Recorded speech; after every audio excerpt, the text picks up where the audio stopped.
Economist. We've got one. His name is Steve Moore. He's with me on the screen right now. All right, Steve, in your opinion, if you impose tariffs, do you raise prices for consumers?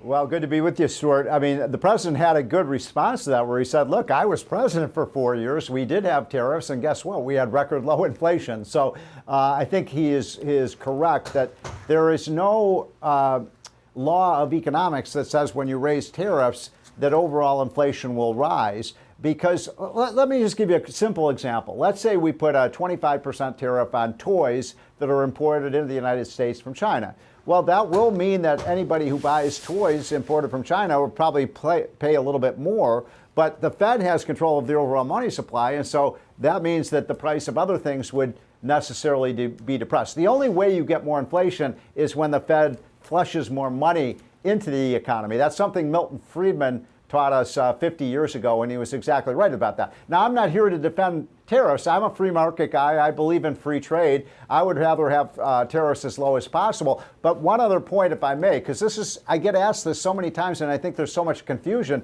even by economists like Larry Summers, who's a pretty smart guy. What he doesn't understand is that, because I work with Trump on this stuff, yes, we are going to probably raise some of those tariffs on things that are imported into the United States, but we're also going to lower the taxes on things that are made here.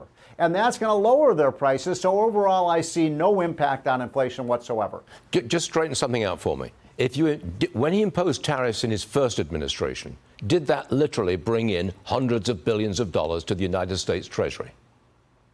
No, I don't know the exact number, not hundreds of billions, but tens of billions of dollars came in. I mean, tariffs are a tax. They do bring in money to the federal government. But what I'm hoping we do in the second term is look, I don't think the American people want an overall tax increase on things. So again, you're going to lower taxes on things that are made in Ohio and Pennsylvania and Michigan, and you're going to raise the tax on things that are coming in from China or Japan. And for a lot of Americans, by the way, I think would support that idea because why not favor things that are made in America? Yeah, I see the point there. One last question, real fast. He's not going to fire the Federal Reserve Board chairman, Jay Powell. He's not going to fire him. Yeah. You're happy about that or not? You know, there was a lot of indecision by this president about, President Trump about whether he had the authority to fire Jerome Powell. I believe the president does have that authority. There was a good piece on Fox News by a top legal scholar saying that the president should be able to fire the Fed chairman. I think that he should. But I think Trump is doing the right thing here. Look, the markets are fine with Jerome Powell right now. He's got, what I think, about 15, 16 more months or so to be chairman. Wait him out, Mr. President, and then put in somebody like Kevin Warsh or Kevin Hassett or Art Laffer, somebody who will really be an expert on monetary policy. Don't rock the boat. Okay, Steve Moore, thanks for joining us. We will see you again real soon.